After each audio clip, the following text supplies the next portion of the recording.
Commander Vexthal stood before the massive viewing screen of his flagship. The Dominion's edge, the star map showed a small yellow star with several planets orbiting around it. The third planet from the star glowed blue and green, covered in water and land masses. This was their target. "Tell me about this world again," Vexthal said to his aide. Sub-Commander Krixana. Krixana pulled up the data on his tablet. "The planet is called Earth by its inhabitants. They call themselves humans. Our scouts report a primitive civilization that has barely learned to travel between stars.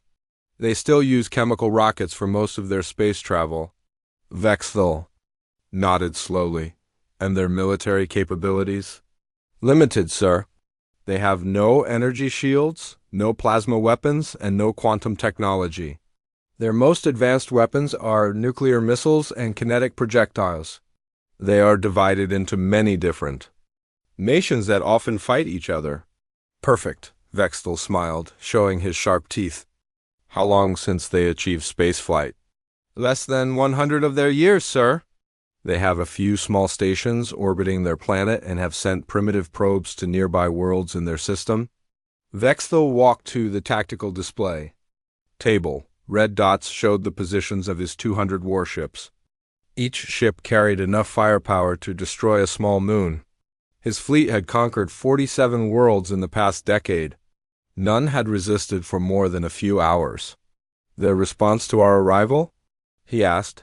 "They have detected our fleet and are mobilizing their defense forces. Our communications specialist intercepted their transmissions. They seem confused and frightened." "As they should be," Vexthal said. "Begin the standard protocol." "Send them our surrender terms?" The Zephyrian collective had perfected the art of conquest. Their method was simple and effective. Arrive with overwhelming force, demonstrate superior technology, demand surrender, and then integrate the conquered world into their empire. Most civilizations saw the futility of resistance and surrendered within hours. What the Zephyrians did not know was that Earth had a reputation among the older civilizations of the galaxy. The planet was listed in the Galactic Historical Archive under several concerning categories. But the Zephyrians had never bothered to check these archives. They relied on their own scout reports and assumed all primitive worlds were the same. On Earth, alarms were ringing in military command centers across the planet. Admiral Jake Morrison stood in the command center of Luna Station, Earth's primary orbital defense facility. The station orbited the moon and coordinated all of Earth's space-based defenses. "A report?" Morrison said to his communications officer. "Sir, we have confirmed 200 alien vessels approaching from the outer system. They will reach Earth orbit in 12 hours. Morrison studied the tactical display. The alien ships were massive, much larger than anything Earth had ever built. Their technology was clearly superior. But Morrison had spent 30 years in the military, and he had learned never to give up without a fight. "Have they attempted communication?" he asked. Lieutenant Amy Chun looked up from her station. "Yes, sir. They are broadcasting on all frequencies. The message is simple. They demand our immediate surrender." "Their terms?"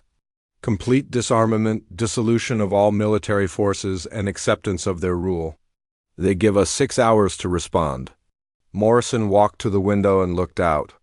At Earth, a blue marble hanging in the black of space. He had sworn an oath to defend this planet and its people. "He would not break that oath now. Send a reply," he said. "Tell them we will consider their terms after they leave our system." General Lisa Parker was in the Pentagon, coordinating ground-based defenses. She had served in 3 wars and knew the value of preparation. Even if the aliens were more advanced, Earth would not go down without a fight. "Status report," she said to her staff. "All missile defense systems are online. Fighter squadrons as scrambled and ready. Ground-based laser installations are fully charged. And our nuclear arsenal? Ready for deployment on your command, General." Parker nodded. Earth's nuclear weapons were old technology compared to alien plasma beams, but they still packed tremendous destructive power. If the aliens wanted a fight, they would get one. Captain Ryan Brooks commanded the orbital defense platforms scattered around Earth. These platforms were armed with railguns and missile batteries. They were Earth's first line of defense against any space-based attack. Weapon status? He asked his crew. All railguns are charged and ready. Missile batteries are fully loaded. Point defense systems are online.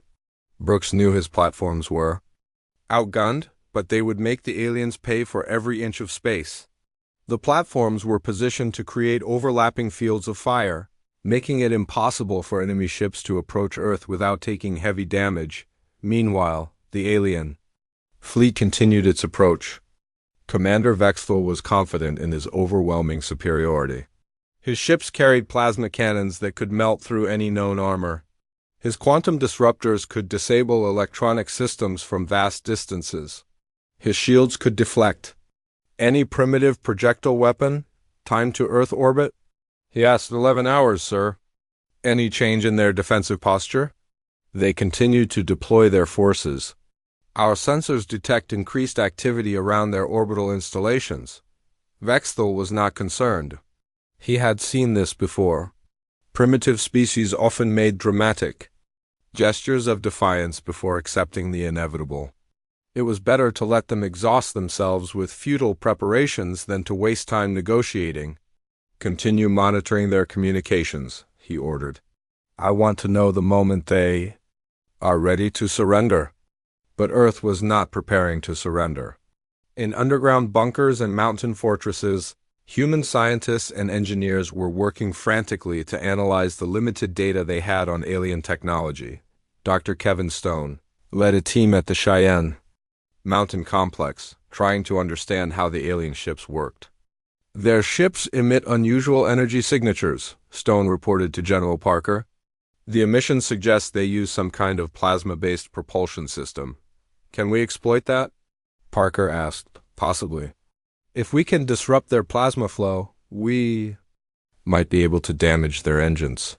Stone and his team worked through the night, developing theoretical weapons that might work against alien technology. They had only hours before the attack began, but human ingenuity had overcome impossible odds before. Colonel Pete Williams commanded Edwards Air Force Base, where Earth's most advanced fighters were stationed. He briefed his pilots on what little they knew about the alien threat. Their ships are faster and more heavily armed than anything we have, he told them. But they are also larger and less maneuverable. We will use hit-and-run tactics, striking fast and getting out before they can respond. The pilots listened carefully. They knew they were facing impossible odds, but they also knew they were humanity's last hope. If they failed, Earth would fall to alien rule. As the alien fleet drew closer, Earth's defenders made their final preparations. They knew they were outgunned and outmatched, but they also knew something the aliens did not. Humans had spent their entire existence fighting for survival against impossible odds. They had survived ice ages, plagues, wars, and natural disasters. They had learned to adapt, to overcome, and to never give up. The Zephyrians were about to learn why Earth had earned its reputation as a world of survivors. They were about to discover that sometimes the most dangerous enemy is the one who refuses to accept defeat. The first plasma beam struck Edwards Air Force Base at exactly 8 a.m. The brilliant green energy carved through the concrete runway like a knife through butter, leaving a glowing trench 50 feet wide. Commander Vexthal watched from his flagship as more beams lanced down from his fleet, targeting military installations across the planet. Begin Phase 2. He ordered. Target their communication centers and power plants. The Zephyrian attack plan was simple and had worked on dozens of worlds before. Destroy the enemy's ability to communicate and coordinate, then demand surrender. Most civilizations collapsed within hours when faced with such overwhelming force, but Earth was not like other civilizations. Colonel Pete Williams crouched in his command bunker as the base shook from another plasma strike. Dust fell from the ceiling and the lights flickered. His communications officer looked up from his console with wide eyes. Sir, we have lost contact with Peterson Air Force Base in Nellis. The aliens are hitting every major military installation. Williams grabbed his radio. All units, this is Eagle 1, execute Plan Delta. Repeat, execute Plan Delta. Plan Delta was Earth's desperate contingency for exactly this situation. Instead of trying to defend fixed positions, all aircraft would scatter and operate from hidden bases and highways. The aliens might destroy the runways, but they could not destroy the fighting spirit of Earth's pilots. Captain Danny Rodriguez ran toward his F-22 Raptor as another plasma beam struck the hangar beside him. The building exploded in a shower of metal and concrete, but Rodriguez did not stop. He reached his fighter and began the startup sequence as alien ships screamed overhead. Rodriguez to control, requesting permission to engage. Permission granted. Good hunting, Captain. Rodriguez taxied his fighter onto the damaged runway. Half of it was gone, melted by alien fire, but there was still enough space to take off. He pushed the throttles forward and launched into the sky. Knowing he might not return, the aliens had superior technology, but they had made one critical mistake. They assumed that humans would behave like every other species they had conquered. They expected panic, confusion, and quick surrender. Instead, they found themselves facing an enemy that seemed to grow more determined with each attack. Sub-Commander Crixana watched his tactical display with growing concern. Sir, the human aircraft are not retreating to their bases. They are spreading out across the planet. Explain, Vextel demanded. They appear to be using roads and small airfields as runways. Our targeting computers cannot track them all. Vextel frowned. This was not normal behavior. Most species tried to protect their expensive military equipment by keeping it in fortified bases. The humans were doing the opposite, spreading their forces so thin that they became almost impossible to destroy completely. No matter, he said. Their primitive aircraft cannot harm our ships. But even as he spoke, Captain Rodriguez was proving him wrong. The human pilot had climbed to 30,000 feet and was approaching a Zephyrian fighter squadron. His radar showed 12 alien craft, each one twice the size of his F-22. Phoenix 1 to all units, I have visual on bogies. Beginning attack. Run. Rodriguez fired 2 missiles at the lead alien fighter. The Zephyrian pilot, confident in his shields, made no effort to evade. The first missile struck the alien craft and exploded harmlessly against its energy barrier. But the second missile was different. Earth's engineers had modified it with a new warhead designed to overload energy shields. The alien fighter's shields flared bright blue, then failed. The ship began to spin out of control, trailing smoke and debris. Impossible, Crixana whispered. Their weapons cannot penetrate our shields, but they had. And across the planet, other human pilots were learning the same lesson. The aliens were powerful, but they were not invincible. Major Chris Turner led a squadron of F-16s in an attack on a Zephyrian bomber formation. The alien ships were massive, designed to carry heavy weapons for planetary bombardment. They were also slow and difficult to maneuver. Target their engines, Turner radioed to his pilots. Hit them where they are weakest. The human fighters dove on the alien bombers like hawks attacking eagles. Their missiles and cannon fire concentrated on the glowing engine pods at the rear of each ship. One by one, the alien bombers began to fall from the sky, their engines destroyed by concentrated fire. Commander Vextel watched his tactical display with growing alarm. Red symbols marked the positions of destroyed or damaged Zephyrian ships.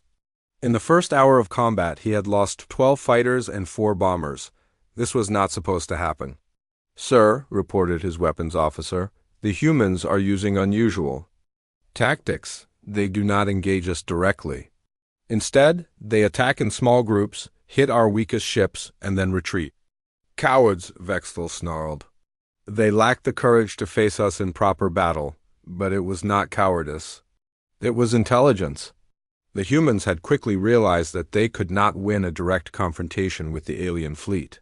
Instead, they were using their superior knowledge of their own planet and their smaller, more agile aircraft to strike where the aliens were vulnerable. In orbit around Earth, Captain Ryan Brooks commanded the defense platforms in a desperate battle against the main alien fleet. His railguns fired streams of metal projectiles at the massive alien ships.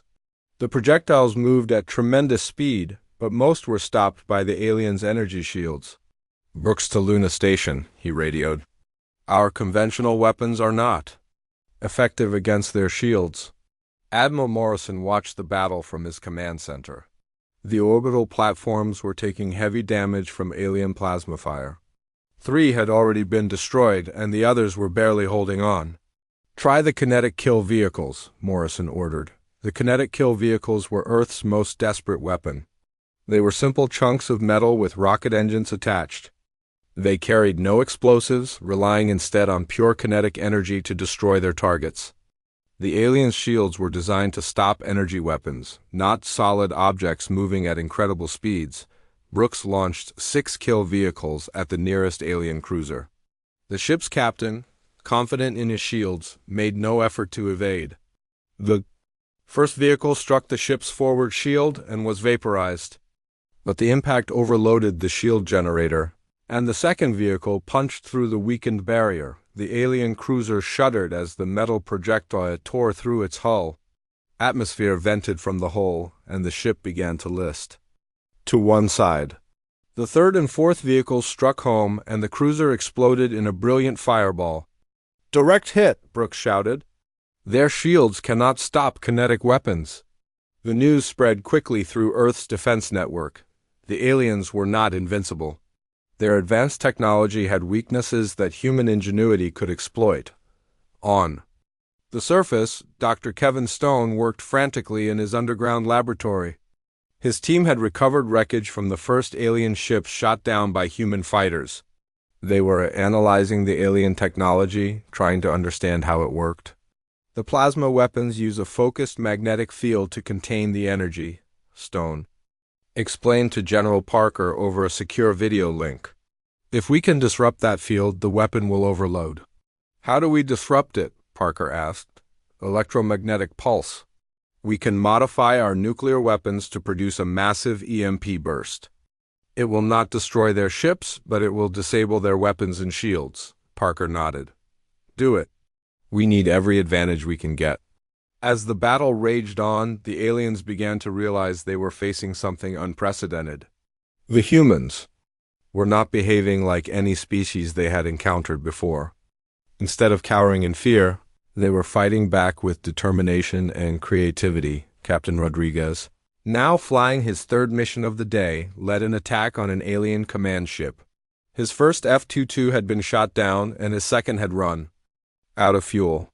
But he kept coming back, each time in a different aircraft. "This is crazy," his wingman radioed. "That ship is 10 times our size. Then we will have to hit it 10 times harder." Rodriguez replied. The 2 F-22s dove on the alien ship, their missiles streaking toward the massive vessel. The ship's point defense systems destroyed most of the weapons, but a few got through.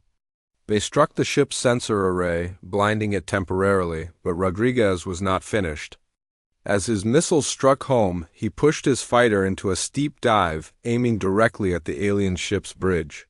His wingmen screamed at him to pull up, but Rodriguez was beyond hearing. The F-22 struck the alien ship like a guided missile, its fuel tanks exploding on impact. The alien bridge was destroyed, and the command ship began to drift helplessly in space. "Insane," whispered Subcommander Crixina. "They sacrifice themselves to destroy our ships. It is completely irrational." But it was not irrational to the humans. They were defending their home, their families, and their future. They would pay any price to protect what they loved. Commander Vextel stared at his tactical display in shock. In 6 hours of combat, he had lost 37 ships. The humans were supposed to surrender by now, but instead they were fighting harder than ever. "Sir," reported his communications officer, "we are receiving a transmission from the planet." "Put it through," Vextel ordered. Admiral Morrison's face appeared on the screen. The human looked tired but determined. "This is Admiral Morrison of the Terran Defense Force. I have a message for your commander." 3 days had passed since the first alien attack, and Commander Vextel was beginning to understand that this conquest was unlike any other. His fleet had lost 68 ships, and the humans showed no signs of surrender. Worse, they seemed to be getting better at fighting with each passing hour. Sir, reported Subcommander Crixana, the humans have successfully jammed our communications in the northern continent. They are using our own frequency patterns against us. Vexthal slammed his fist on the tactical display. How is this possible? They are a primitive species? Our technical analysis suggests they are reverse engineering our technology at an unprecedented rate. They appear to learn from every engagement. On Earth, Dr. Kevin Stone worked in his laboratory deep beneath Cheyenne Mountain. The room was filled with pieces of alien wreckage, each one carefully studied and catalogued.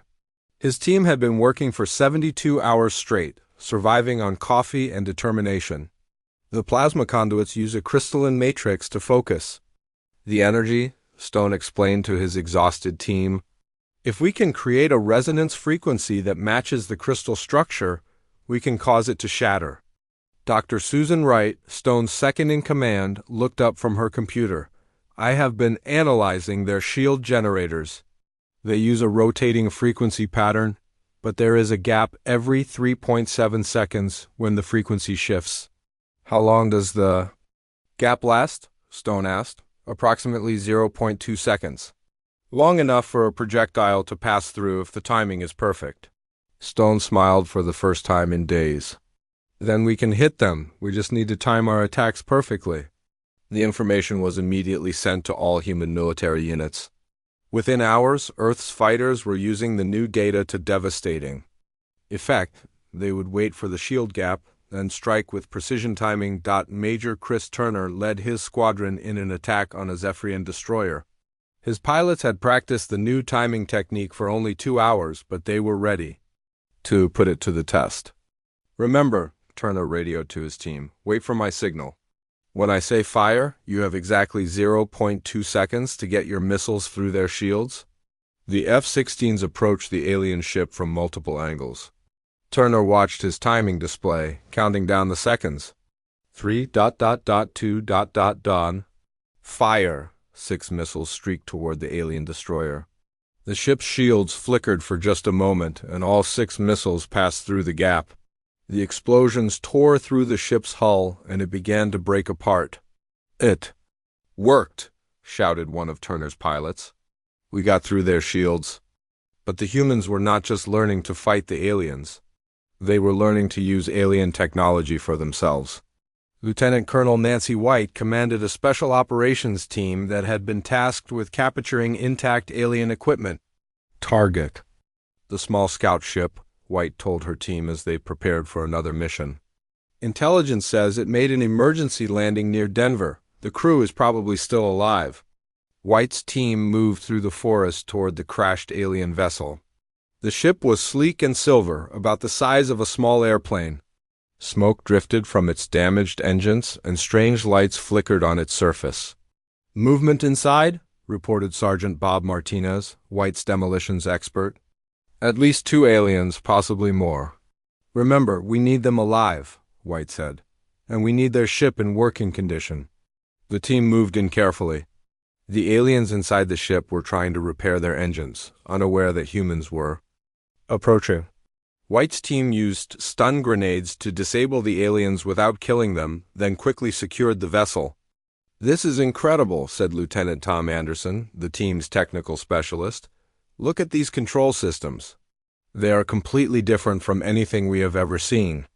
Within hours, the captured ship was transported to a secret facility, where human engineers began to study it. The aliens' technology was advanced, but it was not incomprehensible. Human scientists had always been good at figuring out how things worked. Dr. Stone arrived at the facility to examine the captured ship. Personally, have you been able to activate any of the systems? He asked the engineering team. We got the lights working, replied Chief Engineer Mike Davis. And we think we understand how the engines operate. They use some kind of plasma containment system.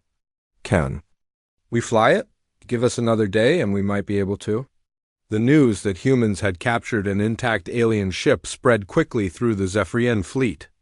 Commander Vexthal was disturbed by the implications. If the humans could learn to use alien technology, they would become far more dangerous. Order all ships to implement the self-destruct protocols if they are in danger of capture, he commanded. The humans must not be allowed to study our technology. But it was too late. The humans already had what they needed. Within 24 hours, human pilots were learning to fly the captured alien scout ship. The controls were strange, but human adaptability was legendary. Captain Sarah Mitchell was chosen to be the first human to pilot an alien craft. She sat in the strange cockpit, her hands hovering over controls that looked more like musical instruments. Then flight controls. "The power system is active," reported Dr. Stone over the radio. "Try the lift controls." Mitchell pressed what she hoped was the right control. The ship rose smoothly into the air, its engines humming quietly. "It works," she shouted. "I am actually flying an alien ship." The psychological impact on the Zephyrian forces was immediate and devastating. Their own technology was being used against them by a species they had dismissed as primitive. Morale began to drop throughout the alien fleet. "Sir," reported the Zephyrian communications officer, "we are receiving reports from all battle groups. The humans are using modified versions of our own weapons against us." Vexthel studied the tactical display with growing concern. The red dots representing human forces were moving in new patterns, using tactics that seemed to anticipate Zephyrian responses. "They are learning our strategies," he realized. "They adapt to everything we do." The humans were indeed adapting. Every battle taught them something new about their enemy. Every captured piece of technology revealed more secrets.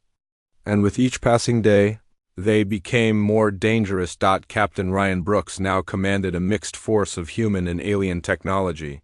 His orbital platforms had been upgraded with captured alien weapons, and he had 3 captured alien fighters. Under his command, "Brooks to Luna Station," he radioed. "We are ready to begin the counterattack." Admiral Morrison watched from his command center as human and alien ships worked together. It was a sight he had never expected to see. "Proceed with the attack, Captain. Show them what we have learned." The human counterattack began with precision strikes on isolated alien ships. Using captured alien fighters and modified human weapons, Earth's forces targeted the weakest vessels in the Zephyrian fleet. The aliens found themselves facing their own technology, operated by humans who had learned to use it in ways the original designers never intended. Lieutenant Amy Chun, now piloting one of the captured alien fighters, led an attack on a Zephyrian supply ship. The alien vessel was massive and heavily armed, but it was also slow and difficult to maneuver. "This is Eagle 7, Chun radioed. "Beginning attack run on the supply ship." She dove toward the alien vessel, her captured fighter, responding to her commands with smooth precision. The ship's alien weapon systems had been modified by human engineers, making them more efficient and deadly. The supply ship's crew was shocked to see one of their own fighters attacking them. They hesitated for a crucial moment, unsure whether to return fire on what appeared to be a friendly ship. That moment of hesitation cost them their lives.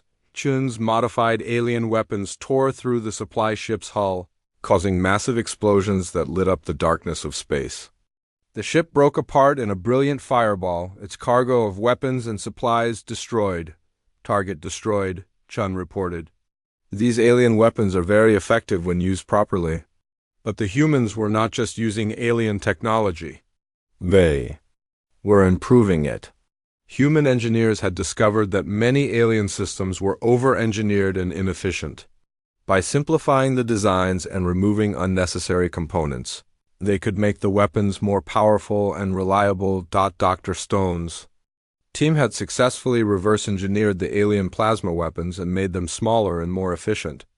"We have reduced the power requirements by 40%, he reported to General Parker, "and increased the damage output by 20%. "How is that possible?" Parker asked. "The aliens build their weapons to last for centuries. We build ours to win the war that is happening right now. Sometimes simpler is better." The improved weapons were quickly installed on human fighters and orbital platforms. Earth's forces now had access to alien technology that was actually superior to the original versions. Major Turner flew one of the upgraded fighters in an attack on a Zephyrian battle cruiser. The ship was one of the largest in the alien fleet, bristling with weapons and protected by powerful shields. "This is Hawk Leader," Turner radioed. "Beginning attack on the battle cruiser." His fighter was armed with human-modified alien weapons that could penetrate the ship's shields. Turner dove toward the massive vessel, dodging return fire from its defensive guns. The battle cruiser's captain was confident in his ship's defenses. The vessel had withstood attacks from much larger fleets. The message from Commander Vexthal reached the Galactic Collective Headquarters on the world of Centauri Prime High Council. Members from a dozen different species gathered in the crystal chamber to discuss the unexpected development. The Zephyrian request for reinforcements had shocked them all. Ambassador Zixtov of the Centauri Republic was the first to speak. A Zephyrian fleet requesting assistance against a single primitive world? This is unprecedented. Perhaps their initial intelligence was wrong, suggested Council Member Thane of the Rigel Federation. Maybe this Earth is not as primitive as they believed. Zixtal activated his data terminal and began searching the Galactic Historical Archive. "Let me check what information we have about this system." His long fingers moved quickly across the holographic interface as he searched for data about the Sol system. What he found made his blood run cold. "Council members," Zixtal said, his voice barely above a whisper, "I have found the Earth files in the archive. This planet is classified as a death world." The chamber fell silent. Death world was a classification reserved for planets so dangerous that most galactic species could not survive on their surface. Only a few worlds in the galaxy carried this designation.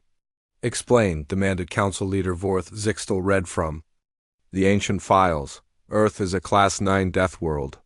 The surface is covered with a corrosive gas called oxygen that burns through most organic compounds. The planet is bombarded regularly by radiation from its star and by debris from space. The gravity is 3 times stronger than galactic standard." "And the inhabitants?" asked Thane. "The species that evolved there is called human. They are classified as extreme survivors. The files say they have spent their entire evolutionary history fighting for survival against impossible conditions. They are noted for their ability to adapt quickly to new threats and their refusal to surrender even when facing certain death." Council Leader Vorth leaned back in his chair. "The Zephyrians attacked a world of natural warriors. No wonder they are having difficulties." "There is more," Zixtal continued. "The humans have no natural predators on their planet because they killed them all. They survive by eating other life forms and have turned competition into an art form.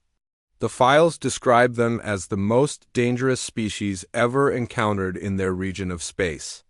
"Why was this information not shared with the Zephyrians?" asked Thane. "Because they never asked," Zixtal replied. "They relied on their own scout reports and never bothered to check the historical archives." Meanwhile, on Earth, the war had entered a new phase. Human forces were no longer just defending their planet. They were actively hunting the remaining Zephyrian ships, using captured alien technology and tactics they had learned through bitter experience. Colonel Matt Harris commanded a squadron of mixed human and alien fighters. His pilots flew captured Zephyrian ships alongside modified human aircraft, creating a fighting force unlike anything the galaxy had ever seen. "This is Wolf Leader," Harris radioed to his squadron. "We have located a Zephyrian mothership hiding behind the moon. All units, prepare for attack." The mothership was massive, easily 10 times the size of any human vessel. It was supposed to be impregnable, protected by shields and weapons that could destroy entire fleets. But Harris and his pilots had learned something important about the aliens. Their technology was powerful, but it was also predictable. "Remember the pattern?" Harris told his pilots. "Their shields rotate every 3.7 seconds. Their point defense systems have blind spots at angles 30 degrees above and below their gun mounts, and their reactors overload if hit with EMP bursts." The attack began with precision timing. Human fighters dove toward the mothership from multiple angles, using their superior maneuverability to avoid the alien defensive fire. Captured Zephyrian fighters provided cover, their alien weapon systems modified by human engineers to be more effective than the originals. Dr. Rachel Stewart watched the battle from Earth's main command center. She had been working with captured alien databases, learning everything she could about Zephyrian technology and culture. What she had discovered was disturbing. "Admiral Morrison," she called out, "I have found something important in the alien files." Morrison walked over to her station. "What is it, Doctor?" "These Zephyrians are not the most advanced species in the galaxy. They are actually considered second-rate by most galactic civilizations. They specialize in conquering primitive worlds because they cannot compete with truly advanced species." Morrison frowned. "You mean we are fighting the galactic equivalent of bullies?" "Exactly. And bullies tend to panic when their victims fight back effectively." As if to prove her point, reports began coming in from Harris's squadron. The mothership's crew was abandoning their posts and fleeing in escape pods. The massive ship, which should have been able to destroy Harris's entire squadron, was surrendering without putting up serious resistance. "Wolf leader to command," Harris radioed. "The mothership is ours. Repeat, we have captured an intact Zephyrian mothership." The psychological impact of the mothership's capture rippled through both fleets. Human morale soared as they realized they had just taken the aliens' most powerful vessel. Zephyrian morale collapsed as word spread that their supposedly invincible flagship had been captured by primitive humans. Commander Vextel received the news while trying to reorganize his scattered fleet. Only 47 of his original 200 ships remained operational, and many of those were damaged. His forces were demoralized, and several ship captains had already requested permission to retreat. "Sir," reported Subcommander Crixina, "we are receiving a transmission from the captured mothership." "Put it through," Vextel said, dreading what he might hear. Colonel Harris appeared on the screen, standing on the bridge of the captured alien vessel. Behind him, human technicians worked alongside captured Zephyrian equipment, already beginning to understand how the ship's systems worked. "Commander Vextel," Harris said with a slight smile, "thank you for the ship. Our engineers are very impressed with your technology. We should have it fully operational within a few hours." The transmission ended, leaving Vextel staring at the blank screen. The humans had not just captured his mothership. They were going to use it against him. "Sir," Crixina said quietly, "perhaps we should consider withdrawal." "No," Vextel replied. "The Collective would never forgive such a failure. We must continue fighting until reinforcements arrive." But Vextel's problems were about to get much worse. Dr. Stewart had been working with the captured alien databases and had made a discovery that would change everything. "Admiral Morrison," she called out excitedly, "I have found the location of the Zephyrian home system in their navigation files." Morrison studied the star charts that Stewart had extracted from the alien computers. "How far away is it?" "With their own ships, about 6 days. We now have 3 captured motherships and dozens of smaller vessels. We could mount our own attack on their homeworld." Morrison considered the implications.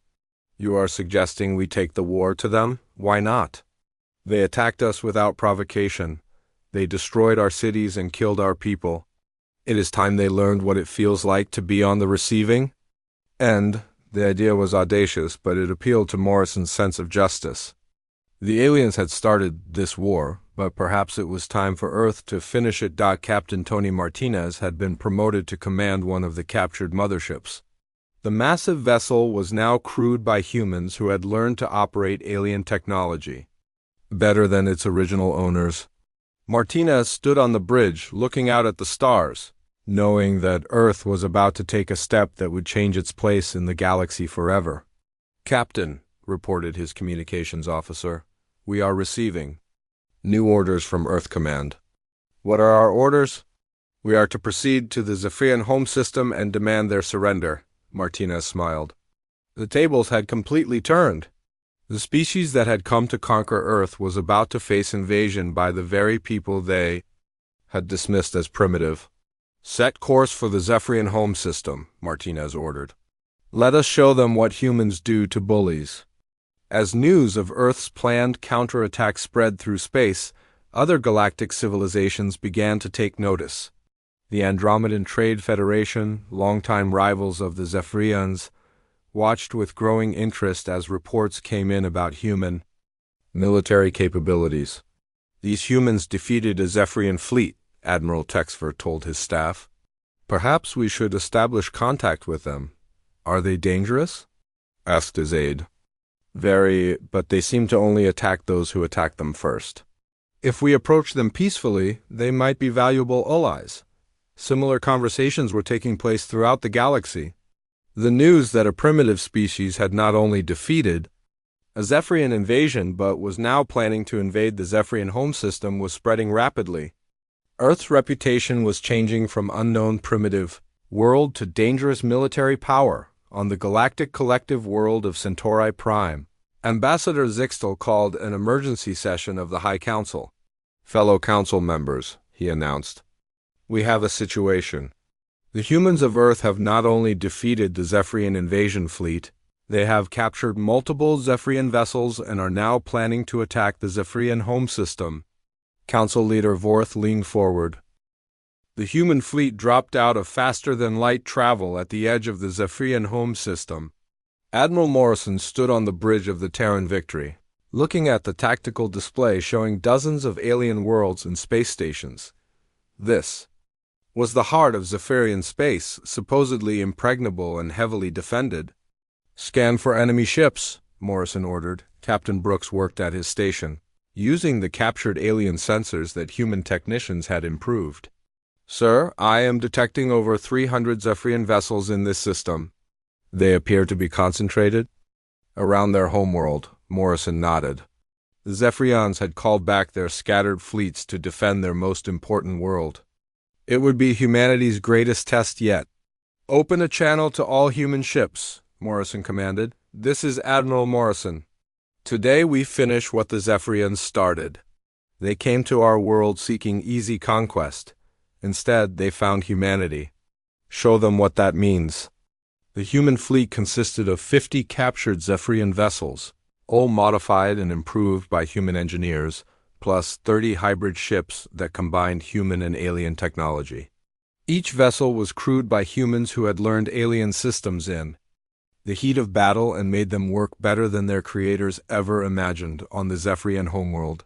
Supreme Commander Zethkar watched in disbelief as the human fleet approached his capital system. The reports from Vexthal had seemed impossible, but now he was seeing the evidence with his own eyes. The primitive species had not only defeated a Zephyrian invasion force, but had come to attack the Zephyrian homeworld itself. How many ships do they have? Zethkar asked his tactical officer. 80 vessels, sir. Most appear to be our own ships that have been captured and modified. 80 ships against our 300. They must be insane. But the humans were not insane. They were determined. And they had learned something that the Zephyrians never understood. Victory was not always about having more ships. Sometimes it was about using the ships you had more effectively. Captain Tony Martinez commanded the human task force assigned to attack the outer defense stations. His ship, the former Zephyrian mothership Eternal Dominance, now flew under the name Human Spirit. Its crew had spent weeks learning every system, every weakness, every way to make the alien technology work better. Begin the attack, Martinez ordered. Target their communication relays first. Blind them before they can coordinate their defense.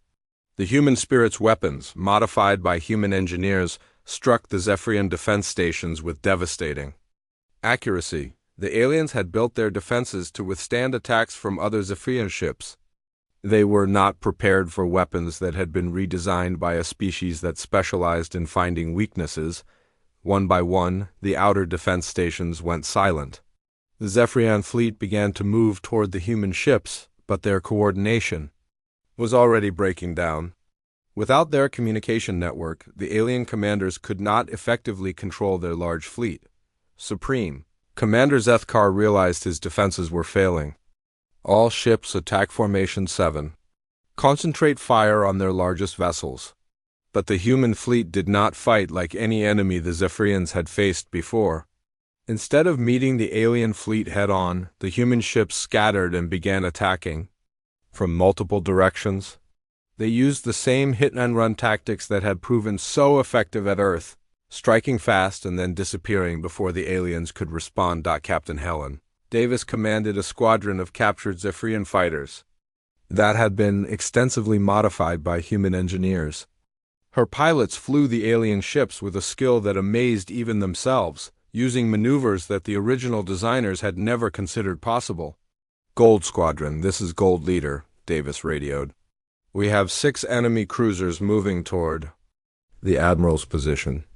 Let us show them how their own ships are supposed to fly." Davis led her squadron in a diving attack on the Zephyrian cruisers.